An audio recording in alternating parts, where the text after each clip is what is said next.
का अंत करना हमारा उद्देश्य नहीं है।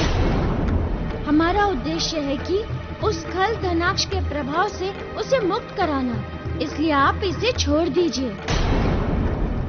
शनिदेव ने मुझे पराजित कर अपने अधीन कर लिया है, तो मैं आपको वचन देता हूँ कि अब मैं वही करूंगा जो शनिदेव चाहेंगे। वही गोमेद जिसे धनाक्ष ने प्रतिशोध लेने के लिए महाराज केसरी के पास उनके जीवन में भेजा हुआ है, और यह परिणाम है उस धर्म युद्ध का जो उसके और मारुति के मध्य चल रहा है।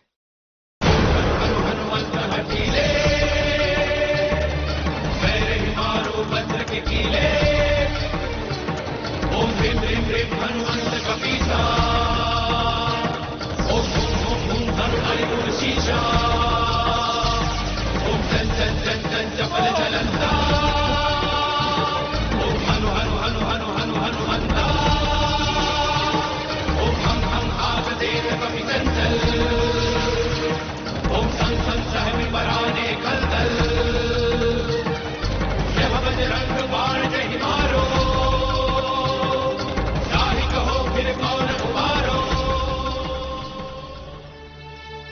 महाराज, आप कुशल तो है ना?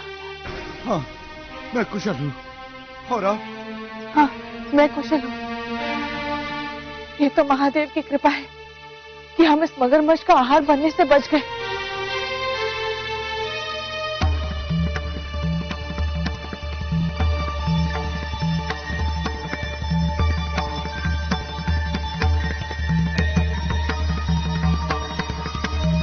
देवी, देखिए ना, यहाँ कोई घाव भी नहीं है।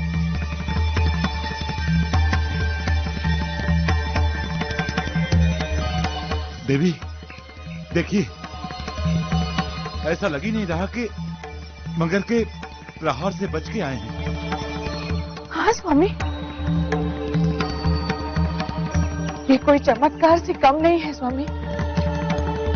हमें चलकर महादेव की आराधना करनी चाहिए। हाँ देवी, चलिए।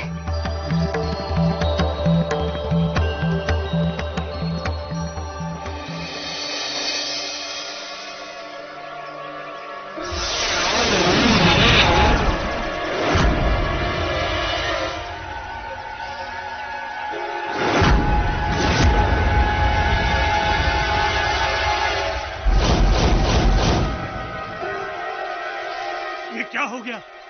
कैसे हो गया? ये दोनों मुझसे बच कैसे गए? किसने की उनकी रक्षा? मैंने।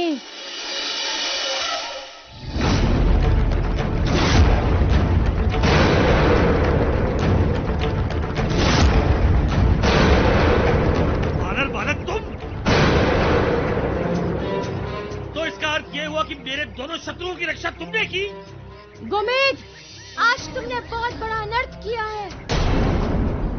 संसार में मैं सबको क्षमा कर सकता हूँ, किंतु कोई मेरे माता पिता को कष्ट दे, उनके जीवन को संकट में डाले, उस व्यक्ति को मैं कदापि क्षमा नहीं कर सकता। फलस्वरूप तुम क्षमा के योग्य नहीं, दंड के योग्य हो, दंड के। और अब मैं तुम्हें ऐसा दंड दूंगा कि सारा संसार उस दंड को अपनी स्मृति में रखेगा।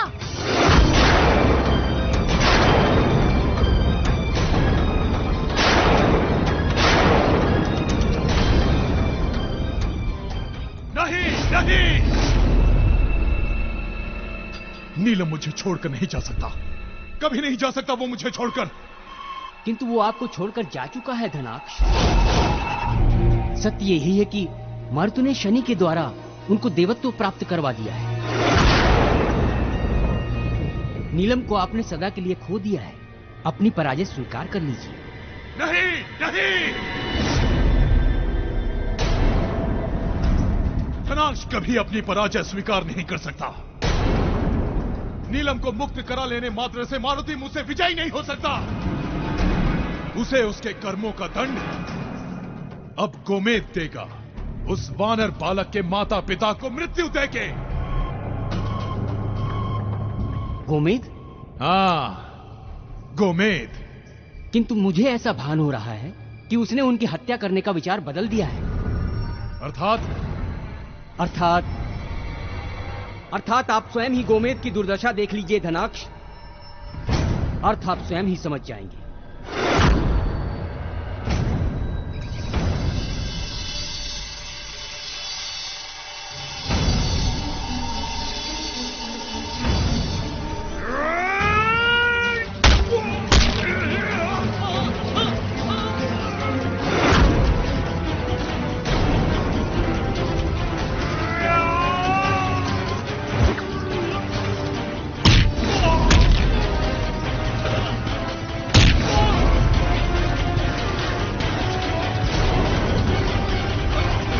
धनाक्ष, मैं गोमेद की दुर्दशा देखकर बहुत ही भयभीत हो चुका हूं और मुझे नहीं लगता कि मैं अधिक दिनों तक आपका और साथ दे पाऊंगा।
जय शिव शंकर ओम नमः शिवाय। जटायुधधारी जय शिव शंकर ओम नमः शिवाय। महादेव जय जय शिव शंकर ओम नमः शिवाय। कृपा करो जय जय शिव शंकर ओम नमः शिवाय।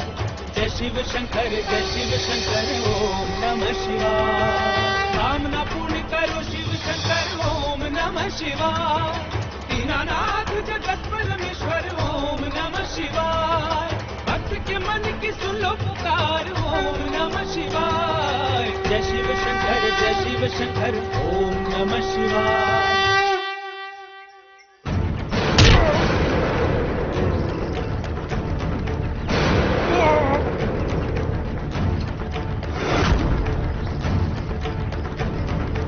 आज मैं तुम्हारा अंत कर दूंगा गोमेद, सदा सदा के लिए अंत कर दूंगा।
चाहिए रुद्रावतार।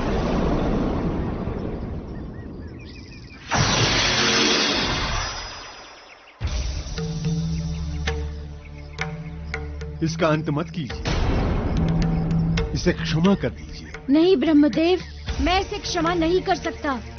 इसने मेरे माता पिता को कष्ट दिया है। छल से इसने उनके प्राण लेने का प्रयास किया है। इसे जीने का कोई अधिकार नहीं है। रुद्र अवतार, मैं आपकी बातों से सहमत हूं, किंतु इसमें इसका कोई दोष नहीं है। सारा दोष धनाक्ष का है। और दूसरी बात, यदि आपने आज गोमेद का वध कर दिया तो संसार से नवरत्नों का महत्व ही समाप्त हो जाएगा। अतः आपसे मेरा निवेदन है कि इसे क्षमा कर दीजिए।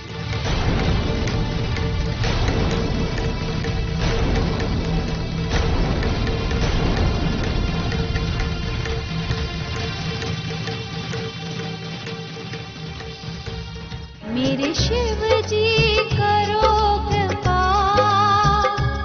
प्रभु सबकी करो रक्षा। भक्ति के पथ पर घोर अंधेरा, भय के ग्रहण में डूबा सवेरा। शिव जी करो कृपा, मेरे शिव जी करो कृपा, प्रभु इनकी करो रक्षा। हे परमपिता ब्रह्मदेव, तब आप ही बताएं कि इसे इसके कर्मों का दंड किस प्रकार दिया जाए। रुद्र अवतार, अन्य रत्नों की भांति गोमित को भी मुक्त करा दीजिए। और इसकी मुक्ति का एक ही उपाय है। बताएं परमपिता, जो आप कहेंगे वही मैं करूंगा। रुद्र अवतार, इसे राहु के सानिध्य में सौंप दीजिए। दोनों समान धर्मी हैं, अतः राहु को इसे धारण करने में कोई कठिनाई नहीं होगी। जैसी आपकी इच्छा।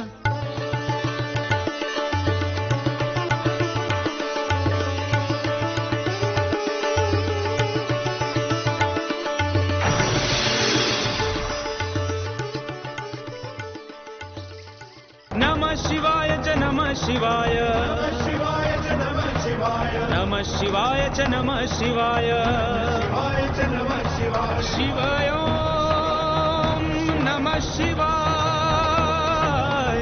शिवाय ओम नमः शिवाय, शिवाय ओम नमः शिवाय, शिवाय ओम, शिवाय ओम, शिवाय ओम।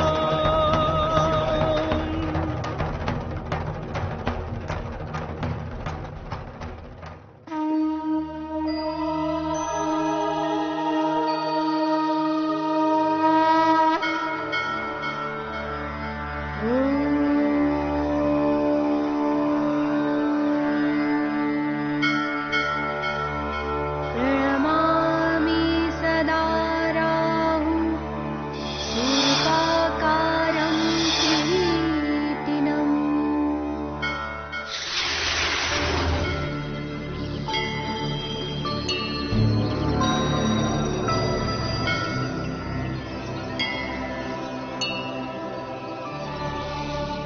रुद्र अवतार, आपने मेरा आवाहन किया। हाँ राहुदेव। आज्ञा दे रुद्र अवतार। राहुदेव, आप गोमेद का स्वामित्व ग्रहण कीजिए ताकि ये धनाक्ष के प्रभाव से मुक्त हो सके, सृष्टि के कल्याण के लिए कार्य कर सके। रुद्र अवतार, आपने मुझे धनाक्ष से मुक्त कराकर मुझ पे बहुत बड़ा उपकार किया है। धनाक्ष के निर्देश पर मैंने आपके पिता को कष्ट तो अवश्य दिया, किंतु अब मैं उनके ऊपर से अपना प्रभाव समाप्त करता हूं और इसी क्षण से उनके भीतर से वैराग्य का भाव चला जाएगा। प्रभु,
रुद्र अवतार, अब मुझे भी आज्ञा दीजिए।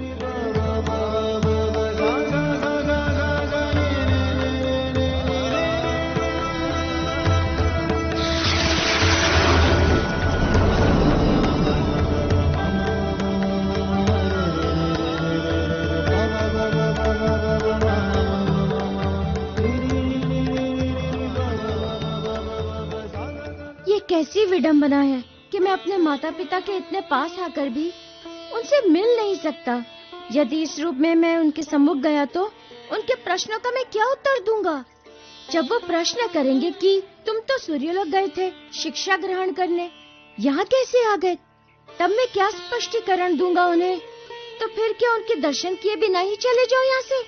ये कैसा बंधन है कि एक पुत्र आज विवश है अपने माता पिता के दर्शन पाने को, किंतु नहीं, इतने दिनों बाद जब मैं आया ही हूँ तो बिना उनके दर्शन किए नहीं जाऊंगा यहाँ से। चाहे कुछ भी करना पड़े, उनका दर्शन तो मैं करके ही रहूंगा।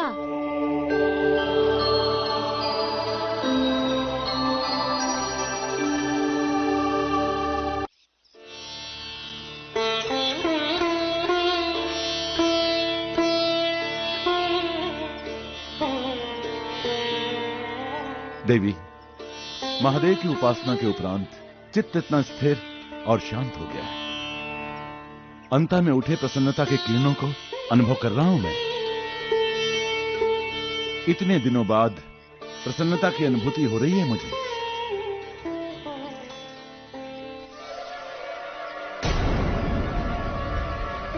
महाराज, आपकी ग्रीवा का वो रत्न कहाँ गया? मेरे गले का रत्न?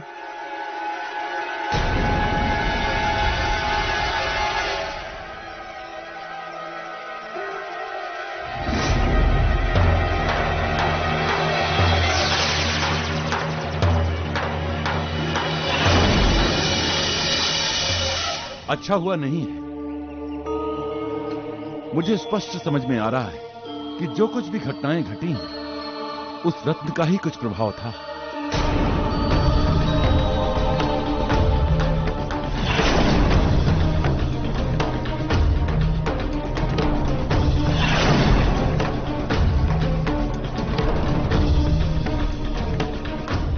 ये तो भक्त वत्सल महादेव की कृपा है कि आप बिल्कुल स्वस्थ और कुशल हैं। बिल्कुल देवी, आइए राज्य की ओर प्रस्थान करें।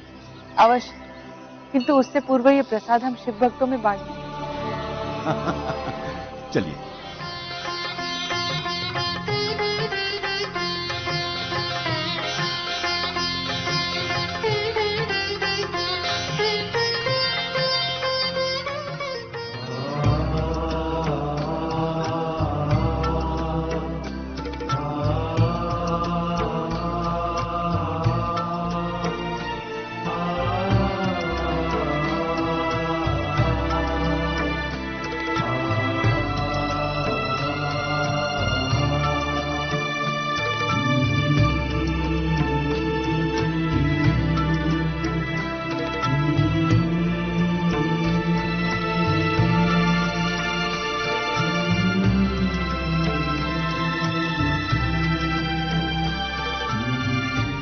ये लो बालक, प्रसाद ग्रहण करो।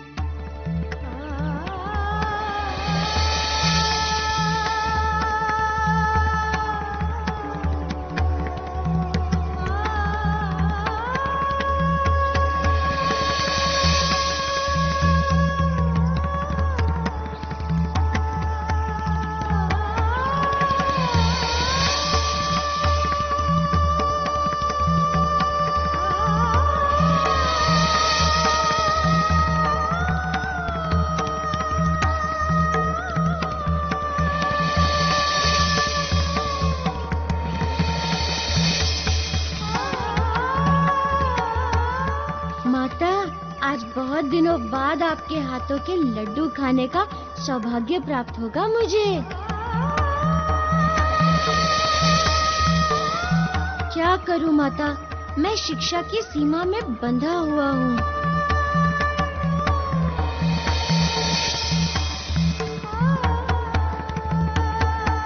देवी, क्या हुआ? चलिए